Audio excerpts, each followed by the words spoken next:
Buenas tardes de nuevo. Ahora sí, ¿verdad? Podemos comenzar. La que está con nosotros. Sí, bueno, pues vamos a ver cómo lo hacemos. A ver, un poquito más. Así. Digo que ahora, si me lo como, ¿no? Directamente. que decía que ahora aquí ya con Sally, con nuestra querida Sally, pues ahora sí podemos comenzar y además pues creo que es cuando el acto pues adquiere también todo su sentido, porque el sentido de este acto, cuando apenas hace un mes que hemos perdido a Quirino, pues es ante todo recrearnos en su recuerdo, en su persona y en su obra. Esto no puede ser pues un acto pues digamos académico en el que pues vayamos a hacer un repaso de su trayectoria, los que modestamente pues vamos a dirigirnos a vosotros, pues lo único que podemos aportar son dos cosas, ¿no? Nuestra experiencia de la amistad con Aquilino, que a mí realmente es una de las cosas que más me han edificado en mi vida, y por otra parte, pues la experiencia de nuestras lecturas de Aquilino, que eso ya, la experiencia que probablemente compartimos pues con la inmensa mayoría de vosotros, y poner eso, ese bagaje, pues compartirlo con vosotros. Quiero deciros que cuando termine el acto, pues va a haber vino español, como diría muy bien Aquilino, que va a haber una copita, y será también ocasión pues para el recuerdo. Y también pues como empezamos ya a una hora que no es temprana, no va a haber por lo tanto, porque se nos haría muy tarde, pues preguntas del público y tal, pero vamos a estar todos pues por aquí pues para poder charlar, para poder seguir hablando de Aquilino, para poder seguir hablando de su obra durante un buen rato todavía. Hemos pensado una estructura pues muy sencilla del acto. Vamos a participar, pues aquí a mi derecha tengo a Abel Feu, poeta, que nos hablará y nos leerá poemas de Aquilino y nos hablará pues, un poco del Aquilino poeta. Antes hablará Alfredo Valenzuela, periodista, y que nos hablará pues, de una pequeña semblanza de aspectos de la personalidad de Aquilino que él pudo conocer muy de cerca, especialmente su extraordinaria generosidad, que muchas personas quizá no conocen suficientemente. Y después pues, también hablará José Manuel Cansino, que va a sustituir parcialmente a José Manuel Sánchez del Águila. José Manuel Sánchez del Águila tiene un pequeño contratiempo de salud desde esta mañana, pero le ha mandado pues, unas cuartillas a José Manuel Cansino para que pueda pues, suplirle en este acto. Y después ya, pues finalmente, Luis Sánchez Molini, pues, que también tuvo un importante contacto con Aquilino desde muy joven, también el periodista, pues podrá también hablarnos algo acerca del Aquilino ensayista y hombre de letras, pero vinculado también a la prensa y a los periódicos. Para los que somos socios de Ademán, una asociación cultural que tiene ya una larga trayectoria en esta ciudad, pues constituye una verdadera satisfacción, un honor, el haber podido pues, organizar este acto. Nos acompaña la presidenta de Ademán, Mercedes Valdivia, y poner de esta manera pues, la asociación al servicio de una persona que tuvo mucho contacto con la asociación como tal, que nos acompañó en muchos de nuestros actos, que también tuvimos la satisfacción de organizar en vida alguna cosa con su presencia, quiero decir, como figura, y pues nunca podremos pagar, desde luego, la deuda que tenemos con Aquilino, pero pues, de esta manera pues empezamos a hacernos presente en algo que va a continuar durante mucho tiempo y creciendo. Eso lo puedo augurar, que es todos podremos ver el crecimiento de la figura de Aquilino con los años. Entonces, no me cabe la menor duda.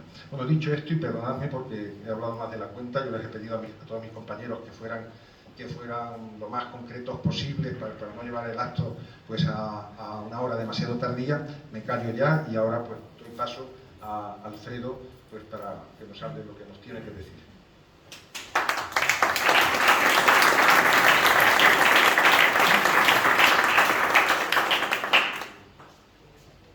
Muy buenas noches.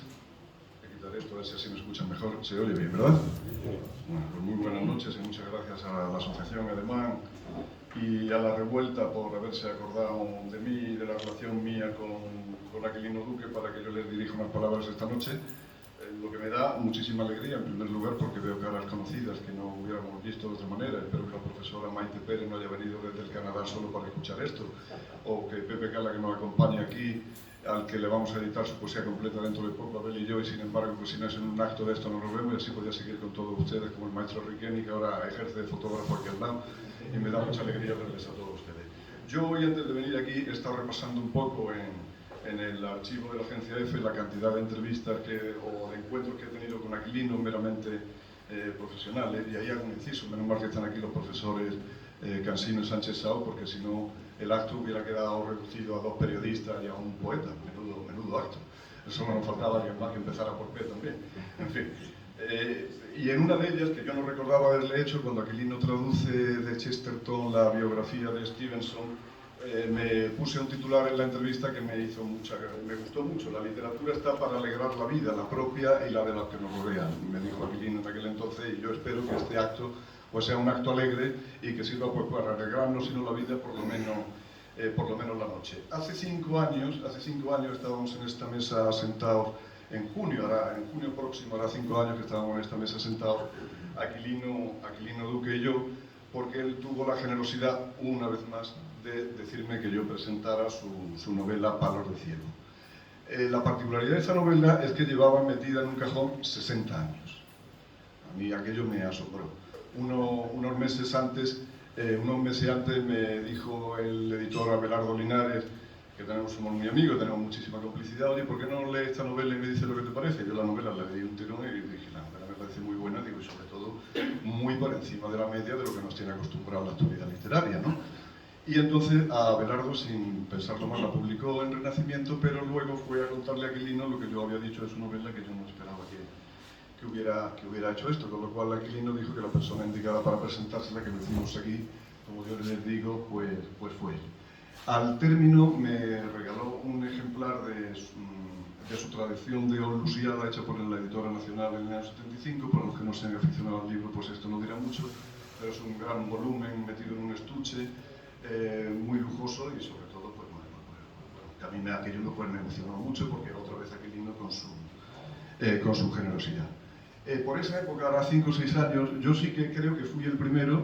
Bueno, si hay alguien que sepa que no fui yo el primero, pues que lo diga ahora, como se hace antes de las bodas, que pidió públicamente el premio Cervantes para Aquilino. Pero Aquilino, pero curiosamente pasaba que leíamos obras suyas, como su última novela, Caza Mayor, que a mí me parece una cosa, un artefacto literario sencillamente asombroso. Yo cada vez que leo eso digo, pero ¿por qué la gente joven, entendiendo por jóvenes, desde los 30 hasta los 75 años, ¿no? Digo, ¿por qué la gente joven no escribe estas cosas, que es lo que deberían de escribir? Y lo tiene que hacer Aquilino, que es un poco ya, hace 5 o 6 años también de esto, quizás 7, no solo el padre, sino el abuelo de muchísimos ellos, ¿no? He ido para atrás, empezando por el final, por lo de Palos de Ciego, que parece asombroso que una novela que él escribe en Estados Unidos cuando tenía 25 años, pues pasará exactamente 60 años metido en un cajón. La verdad es que uno lo piensa, cuando hay gente, editores, que sucedan esas cosas. Veo otro poeta entre el público, Jesús Tortajada, que llega siempre tan discreto que no dice ni buenas tardes. Me alegra mucho ver eso. Y vamos a la generosidad, que yo creo que una anécdota. Yo me gustaría tener tiempo para contar 2 anécdotas muy breves que yo le conté alguna vez a Aquilino y a él le hicieron muchas gracias. Si no tengo tiempo, Rafael me avisa, pero lo haré así de rápido, porque a él le divertían particularmente. Una de ellas es que Aquilino es del año 31, que es el año de mi madre. Mi madre era de la quinta de Aquilino. Y para que se hagan también ustedes la diferencia pues, que había entre él y yo. Pero otra persona que era del año 31 era Cayetana, la duquesa de Alba. En cierta ocasión le conté a Aquilino que estuve en la presentación en el Palacio de las Dueñas de una biografía que le habían escrito, y la biógrafa contaba con mucho detalle en el primero o segundo capítulo que mientras su madre se entregaba a las convulsiones del parto en el Palacio de Liria en Madrid, pues en la habitación de al lado estaba su señor padre, o sea, el duque de Alba, acompañado por Pérez de Ayala, Gregorio Marañón y José Ortega y Gasset. Y yo, que estaba hablando con la biógrafa, le dije, pero no ha caído usted que son los 3 primeros firmantes del Manifiesto por la República. Y entonces Cayetana tampoco había caído en eso. Yo pues salí del embrollo diciéndole, ya ve usted, Cayetana, estos tres señores hicieron una cosa buena y una cosa mala. La trajeron a usted y la trajeron a la República. Y así ya eso aquí un día que se lo conté pues le divirtió especialmente, y como le estamos recordando el su año de nacimiento, pues quería contarlo. La razón de la amistad mía con Aquilino es muy extraña, porque el primer contacto que yo tengo con él es para que él me hubiera cogido ceriza de por vida y no me hubiera permitido compartir con él su amistad, porque yo fui el autor en el año 96 de una información de agencia que decía que la Universidad de Sevilla había publicado el libro Crónica de Extravagantes, que yo me dejó enganchado como lector, y yo desde entonces leí Aquilino muchísimo, pero por su contenido, que entonces en el año 96 lo de lo políticamente correcto, que ya se ha convertido en el más perfecto aparato de censura que podían imaginar los grandes dictadores de la historia, porque es una censura que no necesita un departamento de censura, ni necesita unos censores, ni necesita unos archivos, ni siquiera necesita unos agentes del KGB que te persigan, porque nos censuramos todos solos. Nos censuramos todos solos porque nos puede pasar, y eso es de una eficacia que no se ha visto nunca antes en la historia. Bueno, pues esa política correcta en el año 96 estaba empezando a aparecer. Yo aquella información no es que la hiciera con mala uva, la hice con criterio periodístico, porque era una universidad pública, publicando un ensayo maravillosamente bien escrito, pero que ponía en solfa pues todo el orden constituido. Entonces, si el ensayo se hubiera publicado en una editorial comercial, no hubiera pasado nada. Como se publicó en una universidad pública, aquello tuvo un alcance nacional, y recuerdo que Aquilino luego siempre se enorgullecía mucho de decir, por fin hablan de mí una vez en los telediarios. Porque estuve en un telediario, recuerdo un informativo de la SER de Iñaki Gabilondo que casi abrió con una noticia cultural, cuando ya saben ustedes que las noticias culturales están para cerrar los informativos cuando ya la gente está dando cabezada. Pero en ese caso, pues sucedió todo aquello.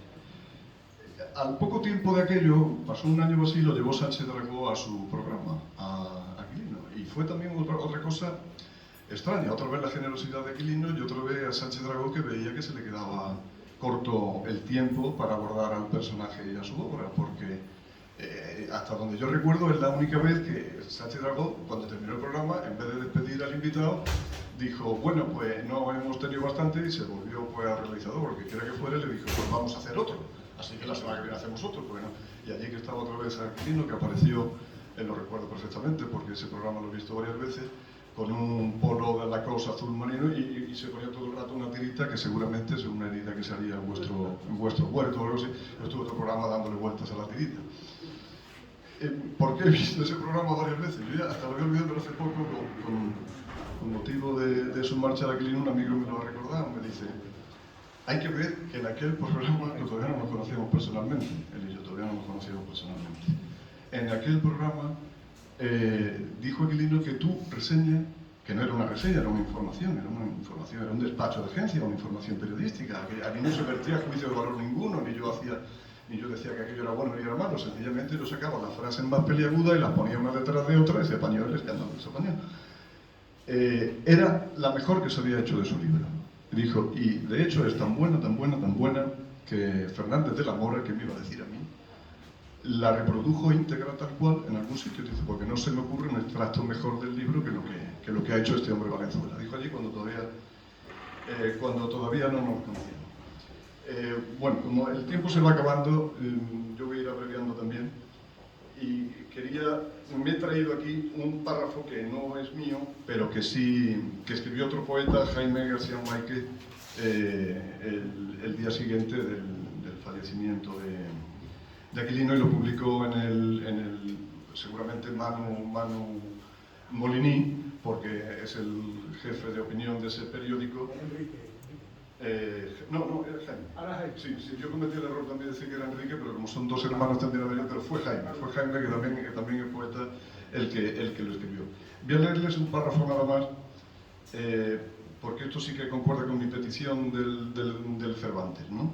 Dice Jaime García Máiquez, impresiona comprobar la de premios Príncipe de Asturias de las Letras o premios Cervantes que se han repartido entre los miembros de su generación. Caballero Bonal, Claudio Rodríguez, Francisco Umbral, Carmen Martín Gaite, Ana María Matute, Francisco Nieva, Marcel Gotisolo, Brines, Valente, Gamoneda, puntos suspensivos. Y cito los que me sé de memoria. ¿Cómo es posible que siendo Aquilino Duque más brillante, más divertido, más culto y sabio, mejor escritor y más alto poeta que la mayoría de ellos, no haya ganado ninguno? Y ahora voy a la otra anécdota que yo en un par de ocasiones le conté a Aquilino y él celebró particularmente. Probablemente la anécdota sea apócrifa, pero si no sucedió, debería de haber sucedido. Es de esas cosas que si no suceden, deberían de haber sucedido, porque como imagen, además de que es muy divertida, me parece impagable. Recordarán ustedes que en el año 63, hay gente joven aquí, que a lo mejor en el año 63 no había ni nacido, pero bueno, en el año 63 fue la crisis de los misiles. La humanidad estuvo en vilo, parece que la vida del mundo se acababa, o sea, lo del volcán de La Palma multiplicado por 10 billones de megatones, ¿no? Que nos iban a caer las bombas. Pues, aquello consistía en que los rusos iban a instalar unos misiles de largo alcance con cabezas nucleares que apuntaban directamente a la ciudad de Nueva York y de Washington. Se hizo un bloqueo en Cuba, resumo para quien no lo sepa brevemente. Y se llegó a una situación, hubo hasta un grupo de rock que se llamó así, DEFCON 2. Eso significa que los misiles y las ojivas nucleares estaban ya fuera de los hilos apuntando a sus objetivos. Así vivió la humanidad hasta que en la ONU se vieron Kennedy y Khrushchev, los dos veteranos de guerra de la Segunda Guerra Mundial, uno en Stalingrado y otro en el Pacífico. Al término de la reunión, que terminó bien porque la prueba es que estamos todos aquí, estamos en el volcán de La Palma, parece un chiste al lado de aquello. La cosa salió bien, salen Kennedy y Khrushchev de la sede de Naciones Unidas. Y entonces Khrushchev, que era muy bravucón, le pega un codazo a Kennedy, que es mucho más joven que él, le pega un codazo en los orejones y le dice: te he hecho una carrera de bicicleta. Allí donde están los mástiles de la ONU había las bicicletas echadas. Y Kennedy no quería hacer la carrera de bicicleta, porque otra cosa tenía metralla en la espalda, tenía unos dolores tremendos y él creía que el viejo le iba a ganar y lo que es la publicidad por un americano y que le iba a hacer el ridículo, ¿no? Total, que Khrushchev le dice: llegamos a aquella fuente de allí, damos la vuelta y el primero que llegue aquí ha ganado. Todos los periodistas del mundo, todas las cámaras de cine, que entonces eran cine, no televisión, grabándolo, y Kennedy sudando la gota gorda. Se sube en su bicicleta y empieza a pedalear como si en aquello le fuese la vida. Llega a la fuente, da la vuelta, regresa a la puerta y cuando está allí, se baja de la bicicleta, mira para atrás y ve que el gordo Khrushchev todavía no había llegado a la fuente, con lo cual el hombre descansó. ¿Saben ustedes cómo tituló la prensa soviética al día siguiente? En una carrera de bicicletas en la ONU, Kennedy llega el penúltimo y Khrushchev llega el segundo. Así que nosotros no vamos a dejar que nos cuenten la historia de Aquilino, ni los soviéticos ni la prensa soviética, que afortunadamente ya no existen, y nosotros la iremos poniendo, como decía el profesor Sau, en su sitio. Muchas gracias.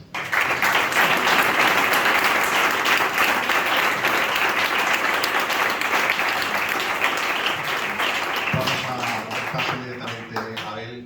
Las historias sobre la generosidad de Aquilino, yo creo que aquí todos los que estamos, los que lo conocimos, podríamos hablar de tantas facetas en las que se expresó, momentos en los que se expresó esa generosidad. Hay una forma especial de generosidad, que es la generosidad intelectual.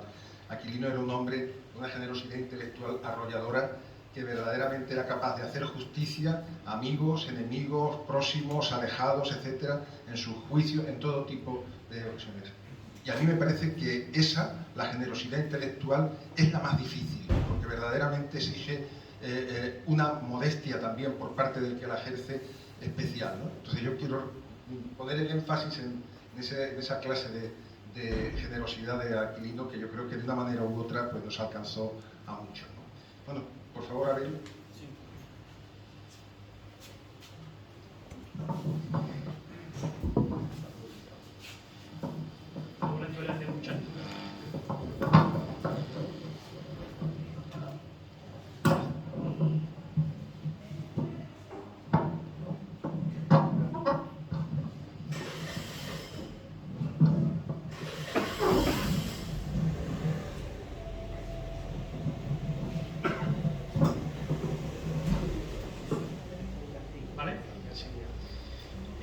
Resumir 70 años de obra poética constante de un autor es prácticamente imposible hacerlo en 10 o en 12 minutos.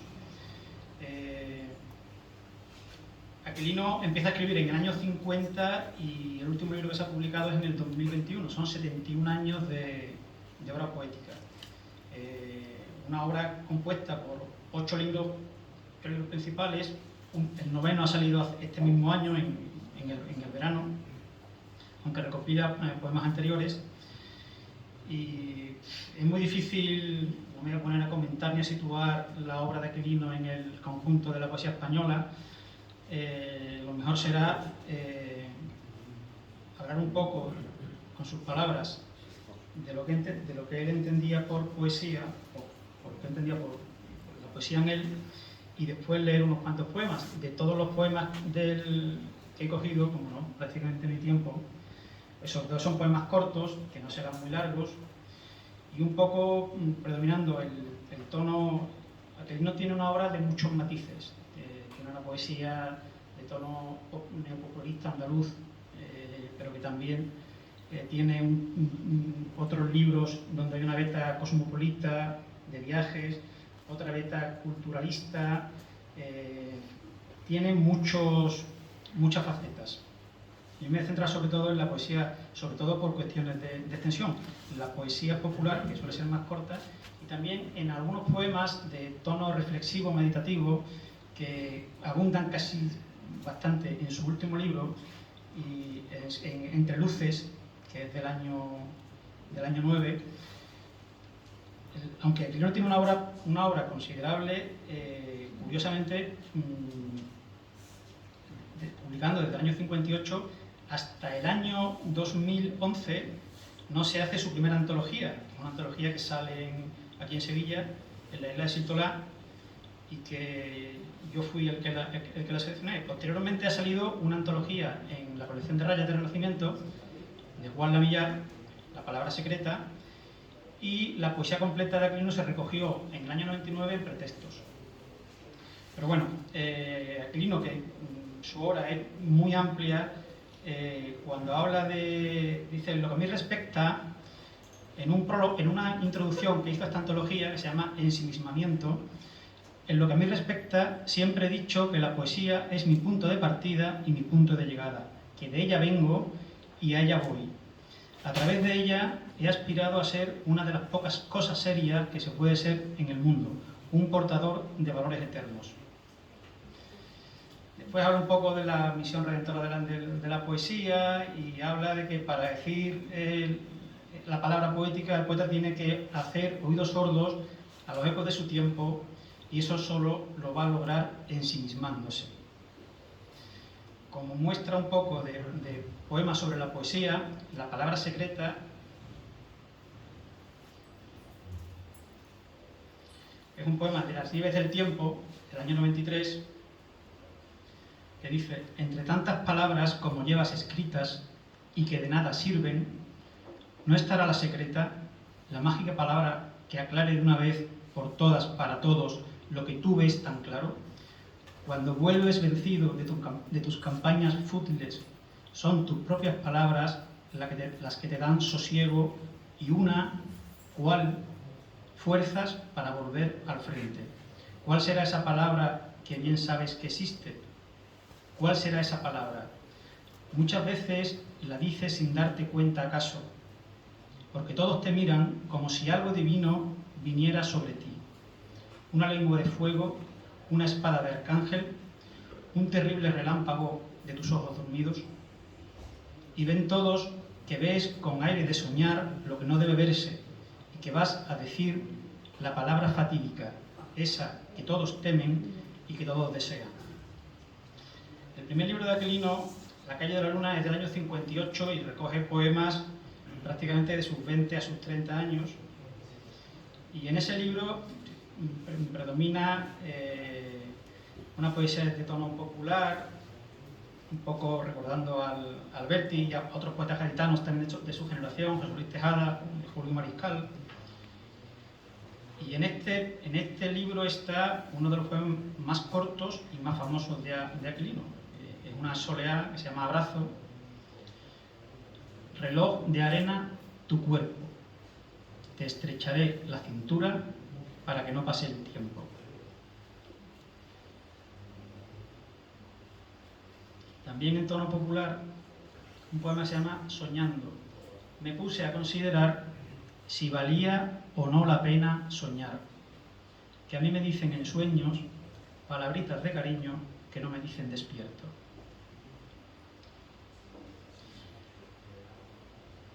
Y en esa beta de poesía ensimismada, reflexiva, con un toque coloquial y desmitificador, está un poema, un verso corto que se llama El ignorante. Está visto, no sabes nada de nada, nada. No distingues el habla de Texas de la de Montana, ni la andaluza de la castellana. Tratas lo mismo a las gringas que a las gitanas. Ni siquiera sabes cambiar las palmas. No distingues el polo de la caña, ni el vodka del cazalla. Te da lo mismo una mujer que una guitarra. Tú no entiendes nada de nada. Después, el segundo libro de Aquilino, que salió en Adonai, El campo de la verdad, es del mismo año, del 58. Y hay que esperar 10 años para que aparezca de palabra en palabra. En el año 68,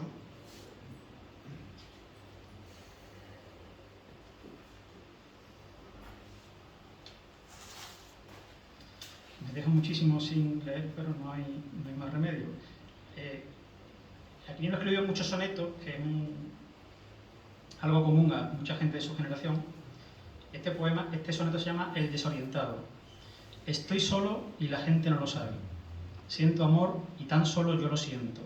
Vivo para la nada y va mi nave a la deriva por mi pensamiento. Estar vivo en secreto es cosa grave, es ir contracorriente y cara al viento. Temo que el tiempo el alma me socave y deje lo que soy sin fundamento. El amor es la luz que hasta mí llega de una estrella hace siglos extinguida, fuego de un corazón que ya no arde. Siempre en camino estoy y el tiempo juega a hacer que llegue yo pronto a la vida, a mí la vida demasiado tarde. Vamos pasando libros, prácticamente los libros de Aquilino han ido casi a uno por década, desde el año 58. El siguiente libro de resonancia beckeriana, que está muy presente en su obra, es El invisible anillo.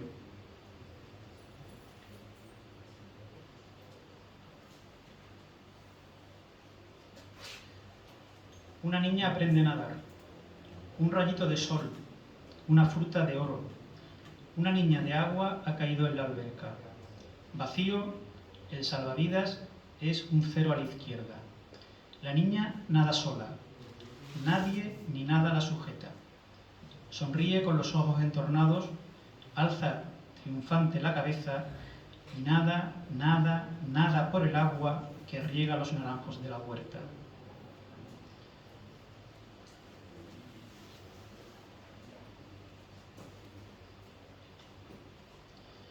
Hay una serie en este libro de sonetos, El Tríptico Romano, que a mí me gusta mucho, pero no va a dar tiempo a leerlo.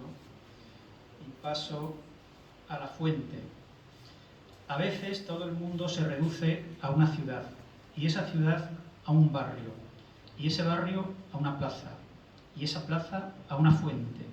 Y en esa fuente fluye el tiempo incesante como la música, o como la unidad de la vida divertida y diversa en una red de surtidores.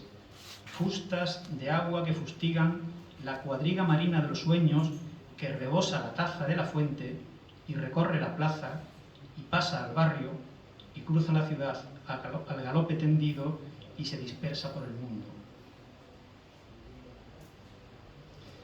De Aire de Roma Andaluza, un libro publicado en el año 79 por Calle del Aire, Renacimiento, hay una serie de poemas que se llaman Sevillanas Romanas, que son una buena mezcla de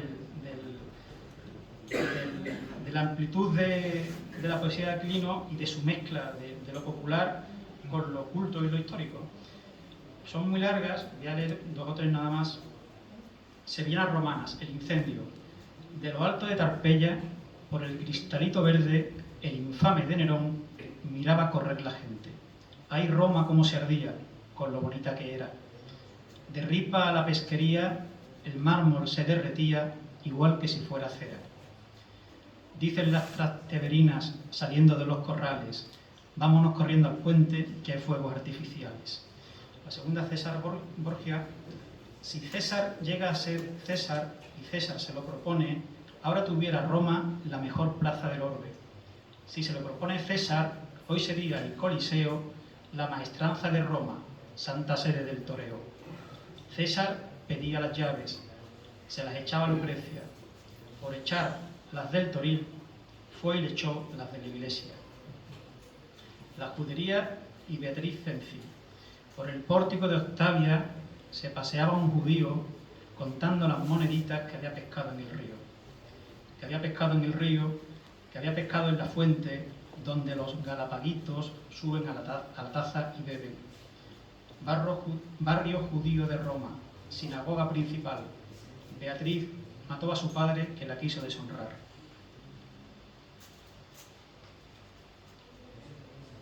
Voy a saltar algunas porque son muy largas. Al puerto de Ripa Grande ya no se enriman las barcas, ni la barca de San Pedro, ni las galeras del Papa. Ni griegos, ni genoveses, ni la Virgen, ni San Juan, ni la nave de Esculapio, que era una nave hospital.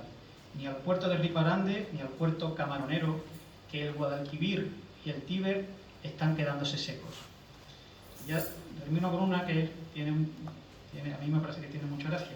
Que llueva, madre, que llueva y vuelva a llover, a ver si el Tíber se limpia y el Betis vuelve a correr. Lloran secos como están los ojitos de los puentes, porque el Tíber se envenena y el Guadalquivir se muere. Qué pena que no viniera un diluvio universal y se ahogara del alcalde al último concejal.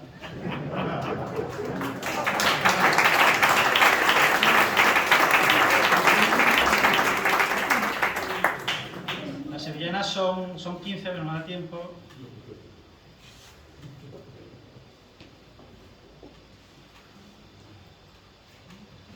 El poema se llama Renovación. Si dices la verdad, no la repitas. Solo el que miente insiste.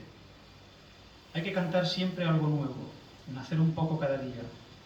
No permitas que el tiempo te aprisione en su círculo mágico. Cada aurora es distinta, y lo que anoche se te derrumbaba se yergue con el alba más triunfante que nunca.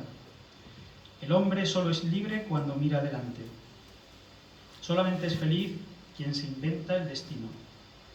En la rueda del año, para algunos monótona, todo revive y se renueva. El hijo, el libro, el árbol, y esta bendita lluvia, mientras arde la leña en el hogar, y arma su gran guiñol la fantasía. Y enlazando con el tema de este poema, en el siguiente libro, En el año del Zorzal, que salió en Inferior en el 86, hay un poema que se llama El hogar. Llovió toda la noche, lloverá todo el día, y aunque no llueva más, ya está la tierra como mujer que espera la simiente. Bendita el agua porque da la vida, porque da suelta a las palabras y encierra a los amantes en alcobas de vidrio. La lluvia trae bancos de hielo, espejismos polares y transmuta en olas las colinas. No se sabe si el humo es humo o niebla, ni si es humo de barco o caserío. Llegan hasta la puerta las marismas y la casa se pone a navegar. Bendita el agua por abrir caminos y confundir la noche con el día, por alargar las horas del amor y dar al fuego su lugar en el centro del universo.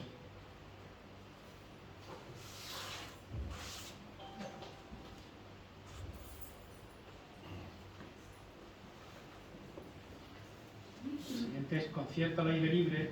Si la vida se hiciera pensamiento y el pensamiento música y la música fuerza entre los astros, qué claro estaría todo, qué seguro y qué exactos los números de luz que dan sentido al tiempo.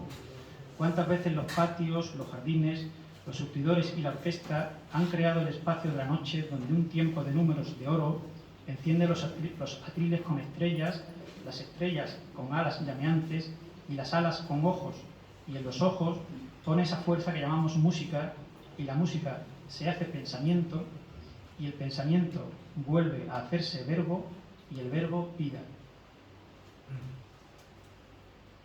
Y ya voy a correr un poco más de las nieves del tiempo, que es un libro del 93, que salió en la colección La Veleta.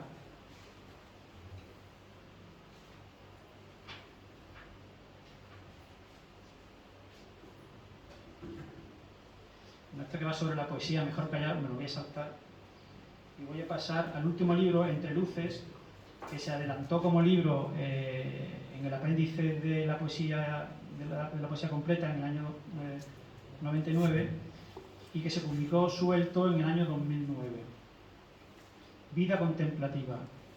Me paso las horas muertas pensando, sin hacer nada, con dos peces de colores y una maceta de albahaca. El río pasa de largo. Si te he visto, no me acuerdo. Ojos que no son tus ojos, dime para qué los quiero. ¿Para qué, si tengo ya tu alma verde en la maceta y tu corazón y el mío nadando por la pecera?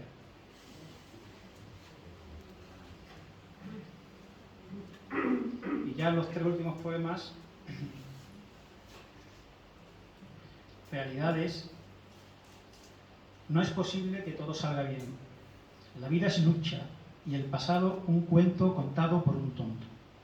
Uno acierta una vez de cada 100 y no por ser más rápido o más lento se sale antes o se llega pronto. La gente es lo que es, no nos hagamos con ella muchas ilusiones, que para llamar jefes a los amos se han inventado las revoluciones. La fe, sí, por supuesto, y la esperanza, y el amor, y andar por esos mundos con lo opuesto y ser un buen perdedor. La ciudad del sol es un poema un poco sobre Sevilla que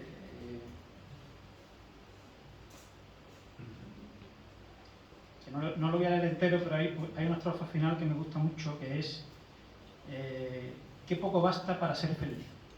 Un tiesto de geráneos en la reja y ese olor mañanero del anís por la calle real de Castilleja.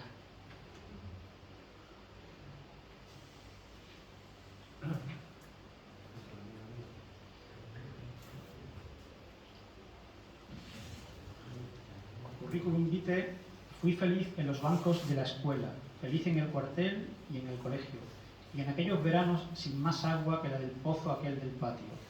Si tuve sinsabores, supe olvidarlos al debido tiempo. Viajé en un tren colgante sobre un río, entre bosques y fábricas, y en vaporcitos entre los canales de ciudades marinas. Fue azul mi vida como el mar, blanca como la nieve, y tuve, cómo no, mis horas bajas, de esas que abren en el alma el surco difícil de llenar de los remordimientos.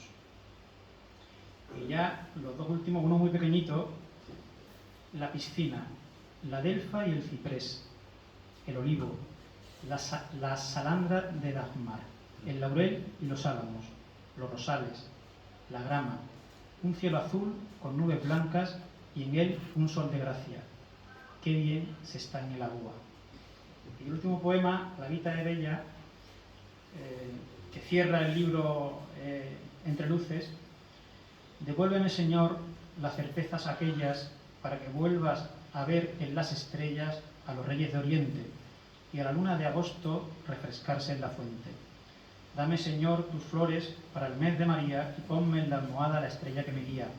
Dame tu fuerza y tu sabiduría para dar gracias, para que todo sea igual que lo que tengo y lo que soy, y por haber llegado hasta el día de hoy, por no tenerme en cuenta demasiado la flaqueza mortal de caer en pecado, por haberme negado la fruta prohibida que sume en la tristeza y que corta la vida. Y la vida es tan bella, ya que no la he perdido, haz que ese cielo prometido en el que puse mi esperanza sea su imagen fiel y semejanza.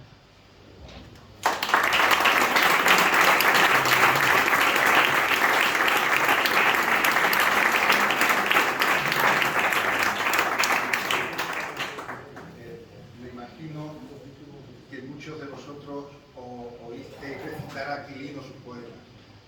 Muchos los tuvisteis. Yo, mientras estaba Abel recitando los poemas de Aquilino, me estaba acordando de Aquilino recitando, y además de eso, con esas introducciones que él hacía a sus poemas, que eran siempre tan sabrosas y tan estupendas, ¿no? Y después de su manera tan peculiar también de recitar su propia obra. Yo conocí a Aquilino por su poesía. Para mí Aquilino, ante todo, es el poeta. Después todas otras cosas que son maravillosas. Él ha mencionado Roma de Aida Andaluza, año 79. Yo acababa de terminar la carrera Era pues, un joven a la deriva, porque en la universidad me había encontrado todo lo contrario de lo que yo esperaba.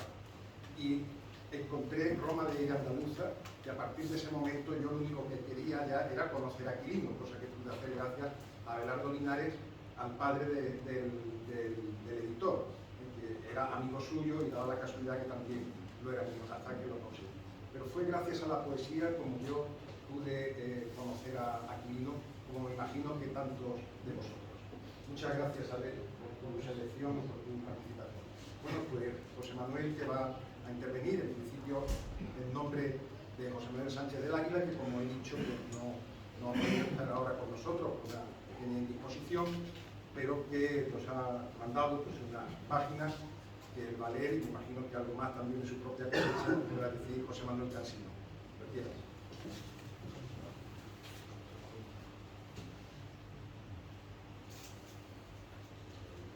Bien, pues muchas gracias, Rafael, por tus palabras y bueno, como has dicho, yo soy un tertuliano sustituto, no sé, una figura un poco extraña, ¿no?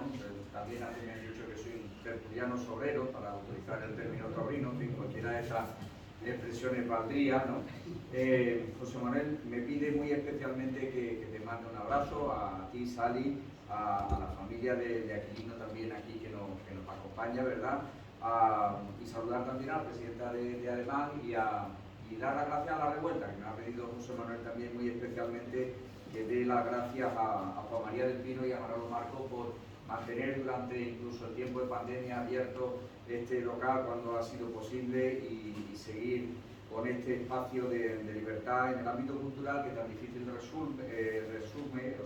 resulta, porque naturalmente para ser libre en el ámbito de esta naturaleza y no depender de la corrección política de la que antes muy bien hablaba Alfredo, pues se necesita la libertad de disponer de un espacio como este que se financia con las aportaciones de los socios y que si alguien al final pues, está interesado en participar, tiene allí a Juan María, que además de ocuparse de todo, de poner las sillas, de limpiar esto, pues también seguro que nos puede ayudar a formar parte de esta casa que tan buen servicio está prestando a la cultura general y a la cultura de la ciudad de Sevilla particularmente.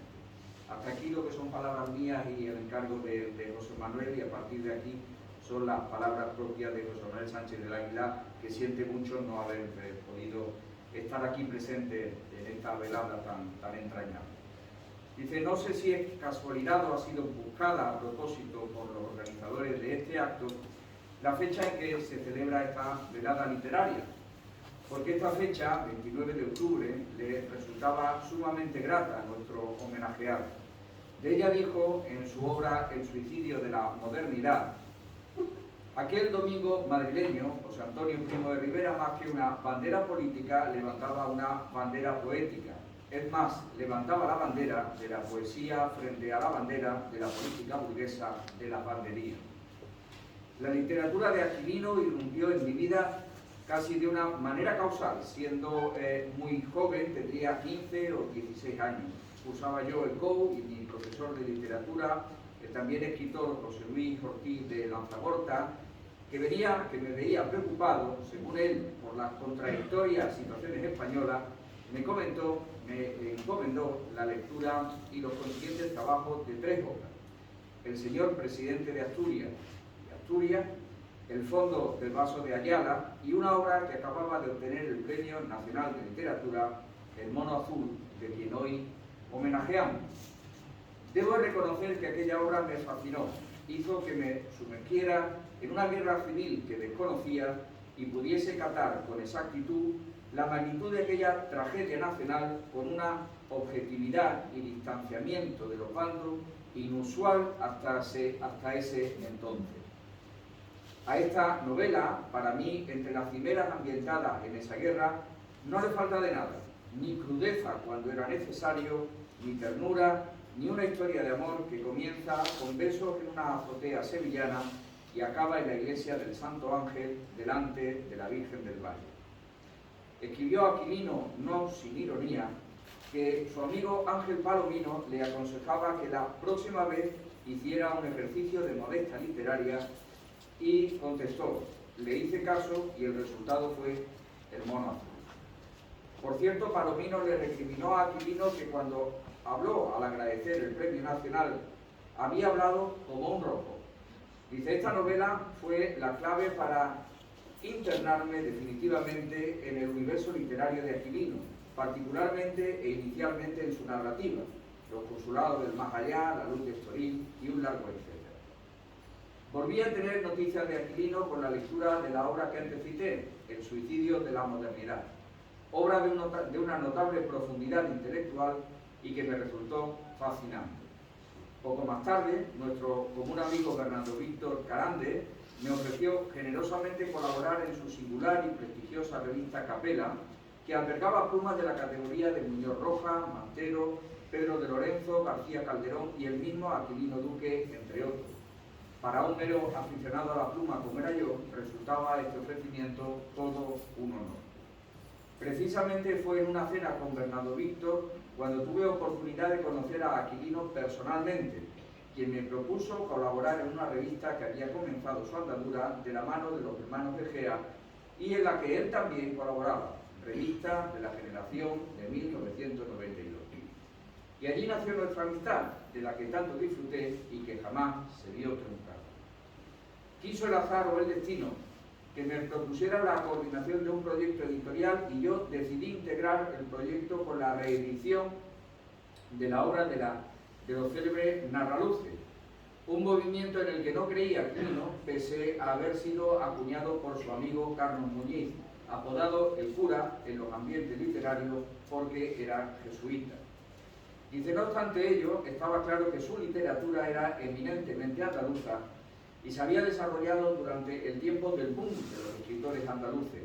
Y de este modo, a modo de ocaso de esa narrativa andaluza, tuve la maravillosa oportunidad de poder reeditar aquella novela que tanto me había impactado en mi adolescencia, El mono azul. El libro se presentó en el Círculo de Bellas Artes de Madrid y la presentación corrió a cargo de Francisco Umbral, quien mantenía una magnífica relación con Aquilino. Recuerdo esa presentación deliciosa con palabras bellas del presentador y del autor. Hubo un lleno total.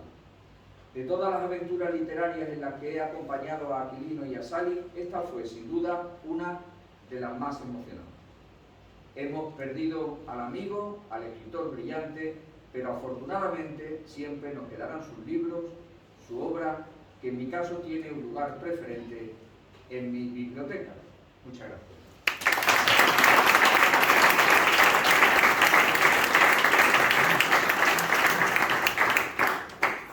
José Manuel Sánchez del Águila naturalmente tenía que hablar de El mono azul porque fue el que puso de nuevo en circulación esa extraordinaria novela.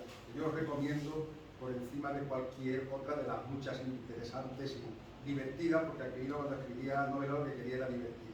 Pero en El mono azul, que es una de las primerísimas, no sé si Los consulados del más allá es anterior o alguna esas que tenía en el cajón, pero la del mono azul es interesante por muchos motivos, más allá de lo literario. Es la que le vale el Premio Nacional de Literatura.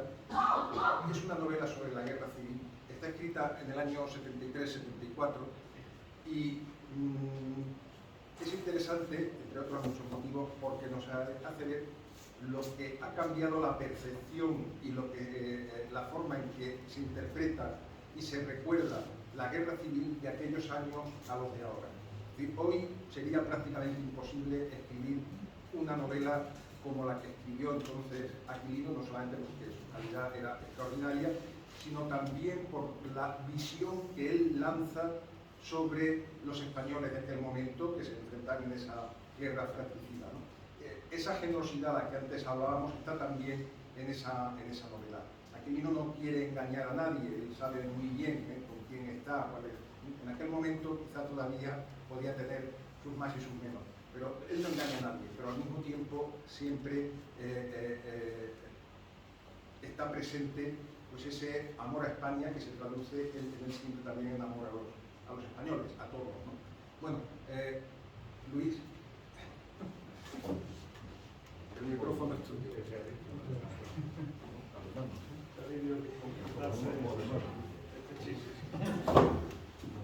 Bueno, buenas noches a todos. Bueno,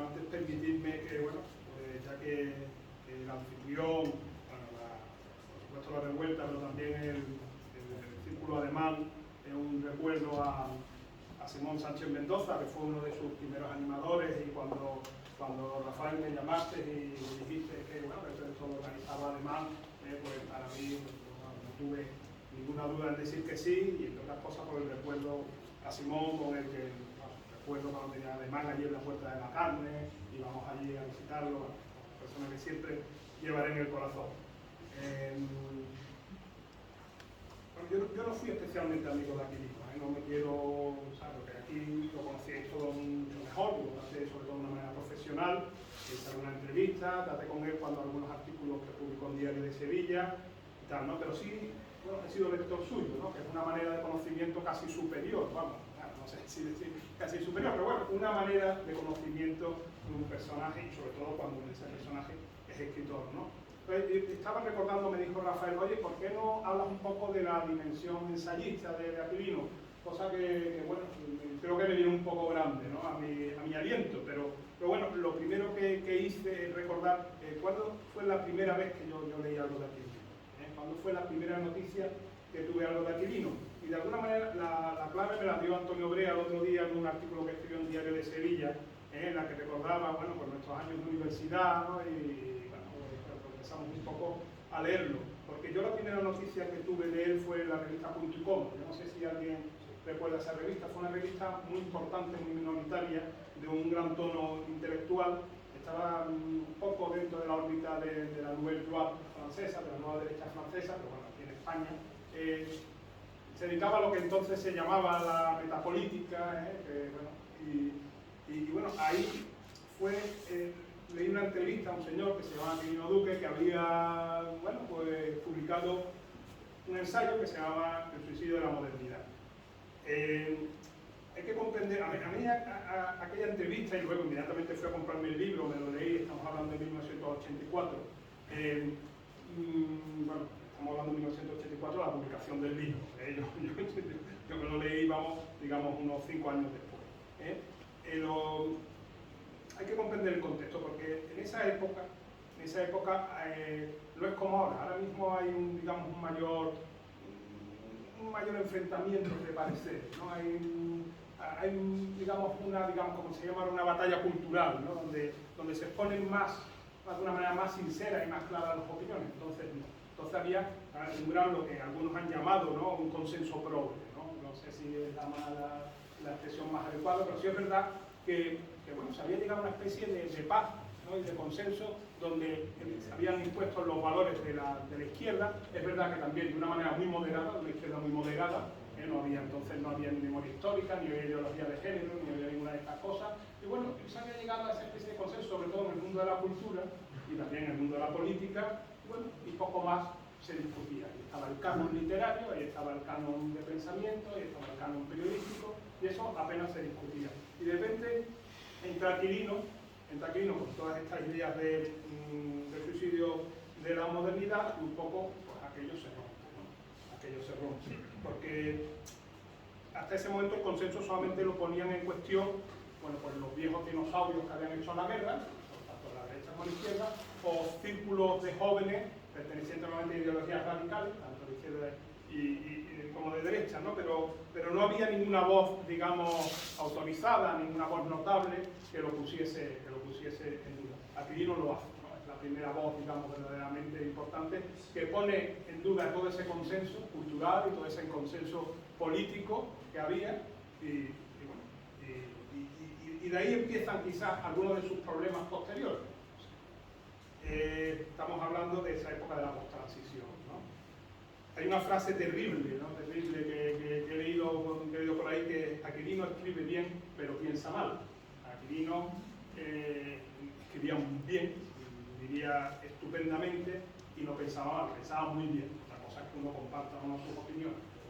Esa frase está llena de veneno. Sobre todo lo que hace Aquilino, y ya lo habéis mencionado en este libro, en El suicidio de la modernidad, es poner en cuestión, toda ese gran consenso mentiroso que se había construido en torno a una serie de valores que prácticamente eran de arena y que se han, de hecho, crisis de 2008 se los ha llevado por delante, ¿no? Yo creo que para comprender al Aquilino ensayista, y sobre todo más que el ensayista, al Aquilino periodístico, hay que tener en cuenta algunas claves, ¿no? La primera es su condición, y quizás, bueno, que alguien me corrija si no está de acuerdo, ¿no? Pero su condición de converso, ¿no? Aquilino de alguna manera era un converso y por tanto tenía el empuje y tenía la contundencia de los conversos, porque él pertenecía, no sé, ya digo, si no, pero él pertenecía antes, ¿no? a una cierta oposición de izquierda, siempre moderada, nunca fue un radical en ese sentido, pero tuvo una caída del caballo, ¿no? Tuvo una caída del caballo que coincidió con su etapa italiana, y es cuando él comprende que toda esa revolución de los 60, que algunos llaman el 68 de mayo del 68, sí, eso es una tontería, eso como los franceses como siempre se apuntan los tantos, aquello simplemente fue un happening situacionista. En verdad, la verdadera revolución se produce en California, se produce en los Estados Unidos, porque eso permea al resto del mundo, se produce en el imperio, que toda esa revolución suponía una gran aplicación de una serie de valores tradicionales, una serie de valores de Occidente que hasta ahora pues, le daban sustento a las sociedades donde vivíamos, y que eso nos iba a llevar de alguna manera al desastre, o por lo menos iba a conllevar problemas importantes. Eso el tiempo le ha dado la razón. Vamos, él lo vivió en sus carnes, en la Italia de los años del plomo, es cuando él lo ve claramente, y después también lo empieza a ver en la transición española, donde él ve un poco que se está cumpliendo toda esa profecía negra que había visto en Italia, se empieza también a cumplir en España, ¿no? También es importante en su obra, en sus artículos, ¿no? Y en su obra ensayística. Yo creo de todas maneras que Aquilino es muy ensayista en todo, incluso en su prosa, y que también es muy literario en sus ensayos, ¿no? Todo ese estilo esperpéntico y inclanesco que él tiene, donde mezcla biografía con ideas, con situaciones, ¿no? Un poco se ve en muchas de sus obras, ¿no? Y en muchos de los géneros.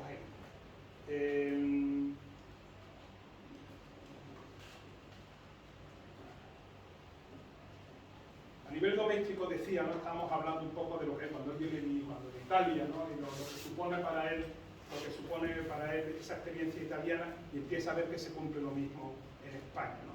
Y de alguna manera él empieza a ver la transición. Estoy hablando de un periodo de la historia que ahora mismo está altamente identificada, ¿no? Que empieza a ver de alguna manera como una gran farsa, ¿no? Como una gran farsa poblada de todos esos personajes que vuelvan mucho, que vuelvan la obra de Aquilino, esos personajetes, chaqueteros, mercachifles, etcétera, ¿no? A mí, y perdonen porque salvando muchísimo la distancia, y no, a mí me recuerda de alguna manera a otro escritor muy inferior, en la carrera muy inferior, pero que fue un escritor de bestseller, que fue Fernando Vizcaíno Casas, ¿no? Los dos, en su momento, de una manera muy distinta, por caminos y con calidades muy distintas, denunciaron que todo eso que se nos estaba vendiendo como la transición, como el gran acuerdo, tenía mucha potencia. Yo una vez en la universidad, en una mesa redonda delante de muchos catedráticos, dije que Fernando Vizcaíno Casas había adelantado de alguna manera el discurso de poder. Bueno, hay un follón tremendo, vamos, me dijeron de todo, pero lo sigo manteniendo y lo he escrito alguna vez. Aquilino también. De alguna manera denuncia como todo aquello fue falsa. Eso es complicado decirlo hoy en día, porque hoy en día los sectores conservadores y la derecha han mitificado curiosamente la transición. Cualquiera que vivió esos años sabe que en esa época era totalmente al contrario.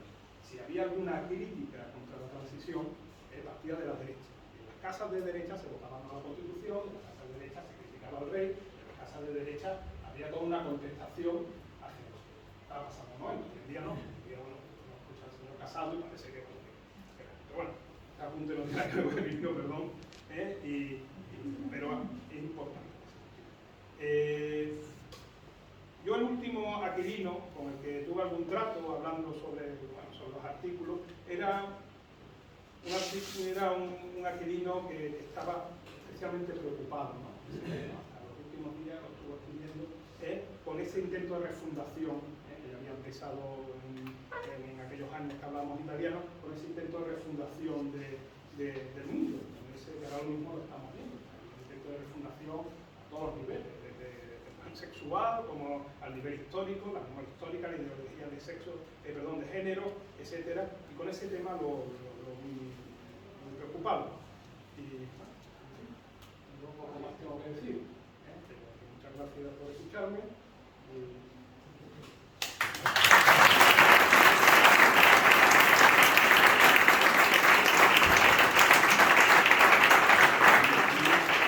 Muchísimas gracias por tus palabras y además creo que has situado pues, muy bien varios aspectos que nos explican mucho el Aquilino como figura intelectual y hombre de su tiempo y al mismo tiempo y con esa libertad que era la característica de su personalidad para enfrentarse al mundo, a las ideas de cada momento, etc. No se ha mencionado, y por eso lo voy a decir yo, abusando de mí, una cuestión.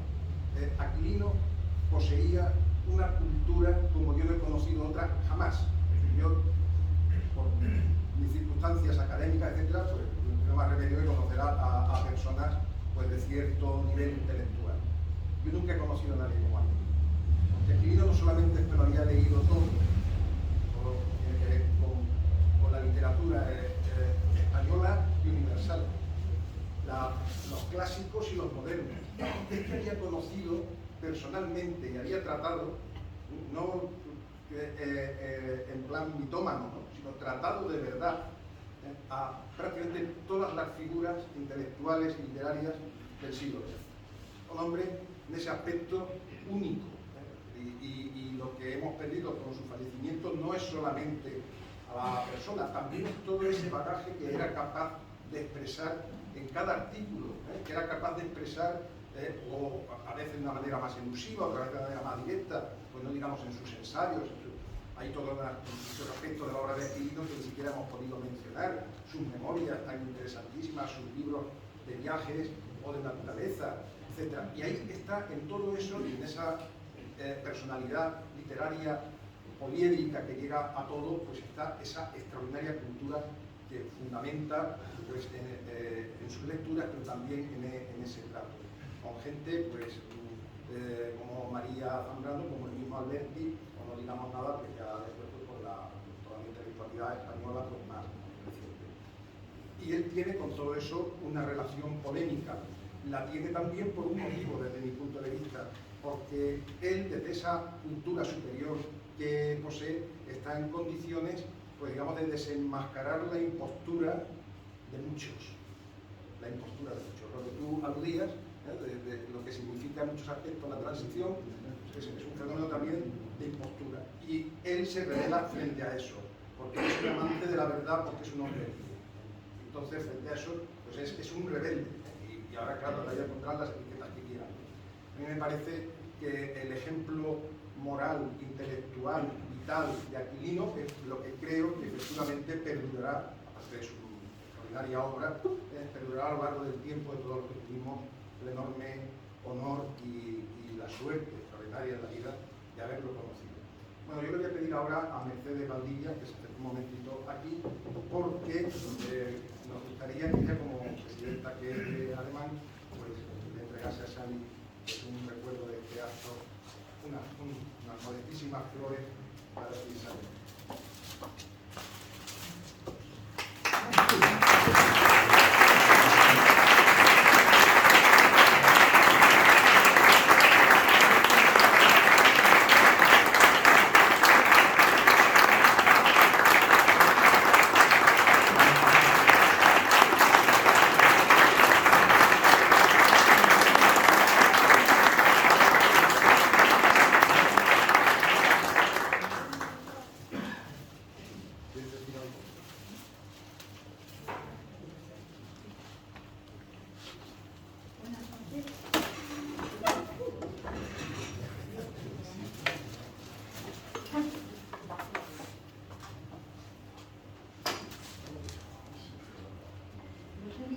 es explicar un poco el origen de las aclinadas, que se dice siempre detrás de cada gran hombre hay una gran mujer.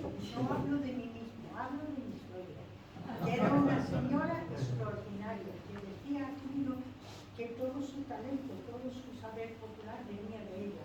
Era una señora que sí, que era de Sevilla, pero se fue a Zufre a vivir, y cuando los años de la guerra, aquí uno lo dice en el libro tan estupendo que es El Rey Mago y su elefante, que ella tenía que dar el saludo falangista y no lo hizo. Y le fueron a poner una multa y ella dice, este tenía un roto en la sisa.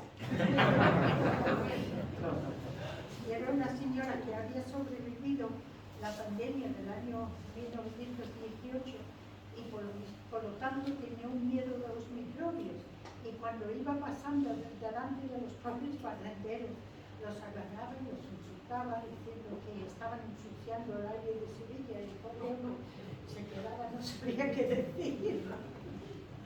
En fin, hacía saber las cosas que ella pensaba y se trascendió en su hijo. Y José, muchísimas gracias por haber venido.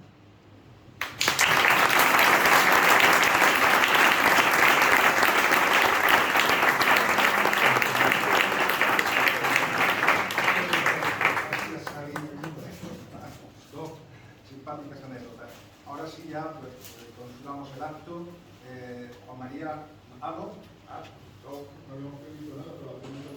Bueno, pues a mí yo estaba mal informado y yo había anunciado antes, había dicho que después nos entregaba una estupenda copa. Bueno, pues parece que no, pero Sevilla está llena de bares y ya se puede entrar todos con aforo pleno, así que no, nos vemos por ahí fuera.